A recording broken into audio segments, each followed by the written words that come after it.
Uzun tanada boshqacha ko'rinadi. Hammaga assalomu alaykum va rahmatullohi va barakatuh. Qadrdonlar, Ford Expedition Platinum Max sotuvga yetib keldi. Qora tulporni oldi ko'rinishlari o'ziga tortmasdan qo'ymaydi. Ford avlodida eng mukammal ishlangan avtomobillardan biri deb bilaman. Sababi amerikanlarning ham o'zi sevib haydaydi buni. Oldida Ford Radar ledlarga bitta nazar solib o'tib ketamiz. Keling endi motor haqida ozgina ma'lumot berib o'tib ketamiz. Bu qadrdonlar 3.5 twin turbo motor bo'ladi va 6 V obrazli motor, 400 ot kuchiga ega. Ko'pchilik ko'rgan bo'lsa kerak, hozirgi kunda O'zbekistonga yetkazib borilayotgan tahvilida barlari borib keladi. Xuddi shunaqa funksiya bunda ham bor. Беспроводный zaryadga joy, 3 tonnagacha buksurovka bor. Tepa tomlarimiz panorama oyna, sidenlarimizda abdufabogriflargacha bor. Rullarimizda abogrif bor. Eng kerakli bo'lgan narsalardan biri Face ID. Monitorlarning joylashuvini qaranglar. Juda ham boshqa ishlagan. Keyin buni akustikasi qiziq, bio akustikada.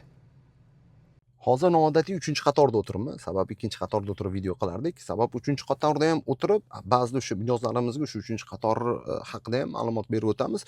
Xo'p, 3-qatorda ko'rasizlar o'tiribman. Buni sidenlari shunaqa o'ylanib ishlanganki, men endi ko'p Amerika Qo'shma Shtatlarida ishlab chiqarilgan avtomobillarni ko'ramiz, obzor qilamiz, o'zimiz ham o'tirib praktikada ko'ramiz.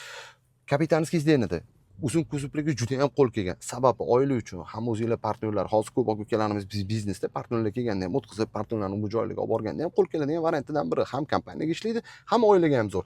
Kapitanskiy sidenlar shunaqa udobniy qilingan. 3-qator charchatmaydi mana. Masalan, men ko'p 3 qatorli avtomobillarni obzor qilaman, o'tirib ham ko'raman. Mana 3-qatorda o'tiraman, shunaqa o'zimni keng his qilamanki, hamma taraflama o'ylangan. Sidenlar ham udobniy. Masalan, 2 kishi bemalol ketadi. 3 kishi ham o'tirsa bo'ladi, endi kichkinaroq bir farzandingiz yoki kichkinaroq odam o'tkazsa bo'ladi, lekin 2 kishi orqasida yanada bemalol ketadi, o'zini bemalol his qiladi.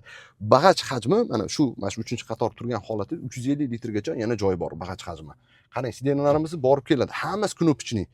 Mana amerikanislar o'z xalqini o'ylagan holatda har bitta avtomobil ishlab chiqaradi. Ta'kidlab o'tganimdek, Ford Expedition Platinum komplektatsiya bo'ladi. Kelinglar bir orqa yukxonalarga bitta nazar solib o'tib ketamiz. Kechqurun yonishlari boshqacha. Ochilishi nimani eslatadi? Range Rover eslatadi. 2 qatorli ochiladi. Keling bitta ko'rsatib o'tib keting. Bu yerda sidenlarimizni ko'tarib tushiradigan knopkalar shu tarafda joylashgan. Amerikanislar dangasa xalq deyman-ku. Mana Type-C ga joylanib tashlab ketganini qarang.